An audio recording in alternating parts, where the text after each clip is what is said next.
Welcome to Andhraprabha. నేను తేజస్వి. ఏపీలో గత అసెంబ్లీ ఎన్నికల వరకు ఎక్కువగా చర్చల్లోకి రాని నియోజకవర్గాల్లో చిత్తూరు జిల్లాలోని కుప్పం కూడా ఒకటి.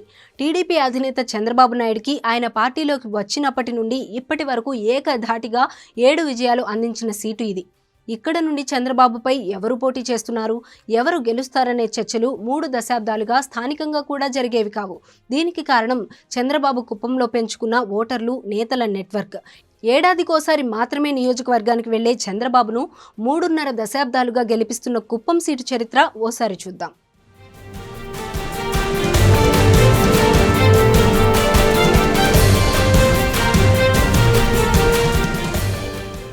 చిత్తూరు లోక్సభ పరిధిలోకి వచ్చే 7 అసెంబ్లీ సీట్లలో కుప్పం నియోజకవర్గం ఒకటి. గతంలో చిత్తూరు లోక్సభ సీటును వరుసగా టీడీపీ గెలుచుకోవడంలో కీలకమైన మెజార్టీ అందించిన నియోజకవర్గం కూడా. జనరల్ సీటు అయిన కుప్పంలో మొత్తం 2.15 లక్షల మంది ఓటర్లున్నారు.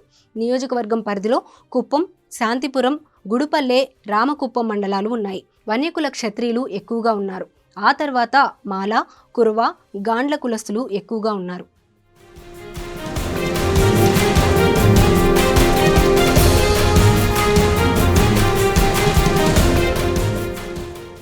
కుప్పంలో అసెంబ్లీ ఎన్నికల చరిత్రను ఓసారి గమనిస్తే ఇక్కడ టీడీపీ ఆవిర్భావానికి ముందు 5 ఎన్నికలు జరిగాయి.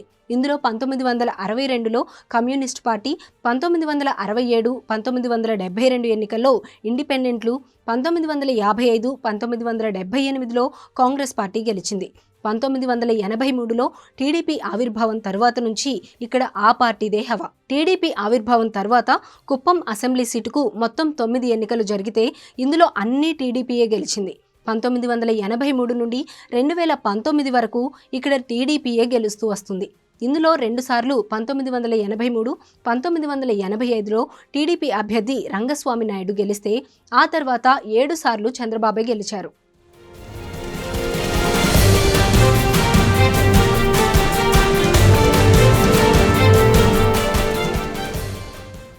చంద్రబాబును 7 సార్లు గెలిపించిన కుప్పంలో ఈసారి ఆ రికార్డును బ్రేక్ చేసేందుకు వైసీపీ తీవ్రంగా ప్రయత్నిస్తోంది. కుప్పంలో అభివృద్ధి కార్యక్రమాలు, కేజే భరత్ను అభ్యర్థిగా ప్రకటించి గెలిస్తే మంత్రి పదవి ఇస్తామన్న హామీ, స్థానిక ఎన్నికల్లో గెలుపు వైసీపీని ఇక్కడ ఊరిస్తున్నాయి. అయితే కర్ణాటక, తమిళనాడు సరిహద్దుల్లో ఉండి ఈ భిన్న పరిస్థితులు ఉన్న అసెంబ్లీ సీటులో చంద్రబాబును ఢీకొట్టి గెలవడం అంత సులువు కాదనేది ఇక్కడ వినిపిస్తున్న మాట.